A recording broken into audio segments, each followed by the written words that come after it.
કોઈ પણ કંઈ શુભ કાર્ય કરતા હોય છે તેની પહેલાં આપણે છે તે માતાજી માટે થઈને આપણે કોઈ પણ મિષ્ટાન આપણે કરતા હોય છે તો આપણે છે તો અહીં આપણે સુખડી બનાવી છે તો તે સુખડી કઈ રીતના બનાવી તે હું તમને બતાવવાની છું જેથી કરીને બ્લોગમાં કન્ટિન્યુ રહેજો અને નવા હોય તો ચેનલને સબસ્ક્રાઈબ કરી દેજો અને લાઈક કરી દેજો અને કોમેન્ટમાં બતાવજો તમને આ રેસીપી કેવી લાગી છે। તો અહીં આપણે છે તે સુખડી બનાવવા માટે ઘઉંનો કરકરો લોટ લીધો છે 1 કપ તો તેનાથી અડધા ભાગનો આપણે ગોળ લેવાનો છે અને તેટલું જ આપણે ઘી લેવાનું છે ગોળ હોય તેટલું અને અહીં આપણે છે તે ટોપરું લીધું છે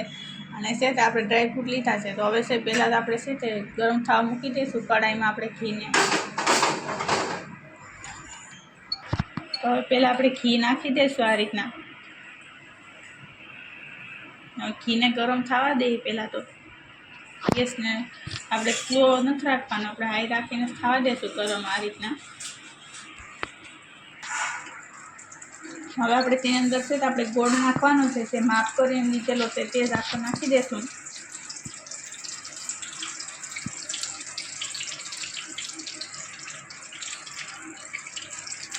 હવે તેને છે તે મિક્સ કરી લઈએ અને પાક થવા દઈએ આ રીતના હલાવતા જશું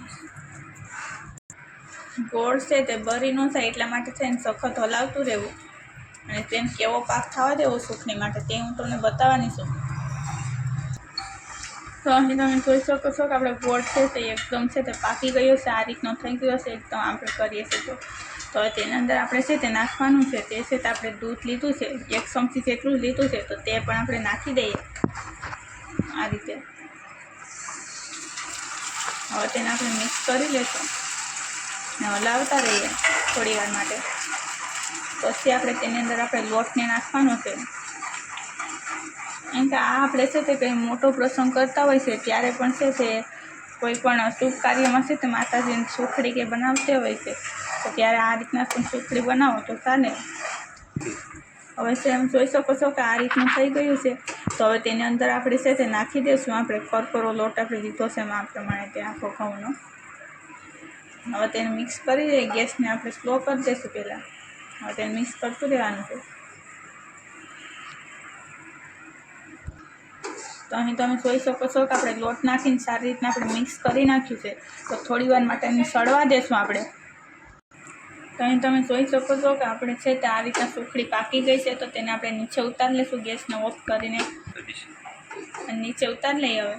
આપણે નીચે ઉતારી લીધું છે ને અહીં આપણી એક પ્લેટની અંદર આપણે ઘી લગાવી દીધું છે તો તેની અંદર જ આપણે છે તે નાખી દઈશું બધી સુખડીને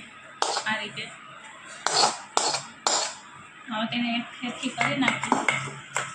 તો હવે આપણે છે તેને આપણે સુખડીને છે આ રીતના પાથરી દીધી છે તેની ઉપર આપણે છે તો અહીં આપણે ટોપરું લીધું છે તે આપણે આ રીતના લગાવી દઈશું કેમ કે ટોપરાથી છે તે આપણે છે તે એકદમ પરફેક્ટ એવી છે જોતાં જ ખાવાનું મન થઈ જાય છે તેવી સુખડી બને છે આ રીતના ટોપરું આપણે નાખી દઈએ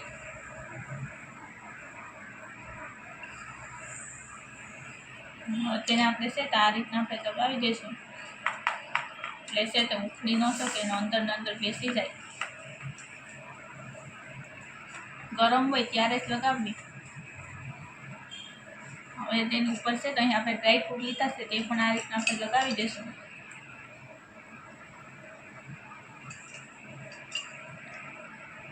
હા ચાલુ કરી દઈએ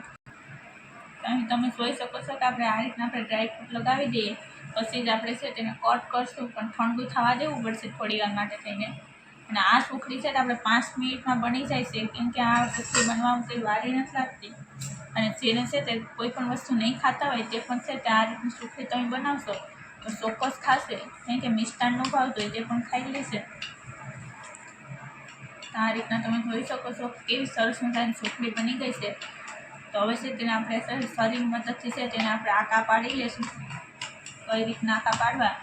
એ હું તમને બતાવવાની છું અને આ રીતના તમે જો સુખડી બનાવો છો તો છે તે પ્રસંગમાં પણ જો તમે આ રીતની સુખડી બનાવી હોય છે તો પણ ચાલે આ રીતના બનાવો તો અને આ એકદમ છે તે સોફ્ટ અને છે તે આનાથી આપણે છે તે ગોળને લીધે છે તે શરીરમાં આપણે તાજગી પણ મળે છે આપણે સેટા પાડી લઈએ હવે તેને આપણે આ રીતના આપણે છે તેને આપણે આકા પાડી લઈશું આ રીતના અને કેવી સરસ મજાની છે તે આપણી સુખડી બને છે અને છે તે ઠંડી થઈ જાય છે એટલે છે તે એકદમ સરસ મજાની થઈ જાય છે એ તો અત્યારે છે તે થોડી ગરમ છે છતાં પણ છે તે આપણે આસાનીથી છે તેને આપણે કટ કરી શકીએ એટલા માટે થઈને પછી તો છે કઠણ થઈ જાય છે થોડીક વારમાં. અને આ સુખડી છે તે નાના મોટા બધા છે તે ખાઈ શકે છે, વડીલો હોય છે તે પણ ખાઈ શકે સુખડી.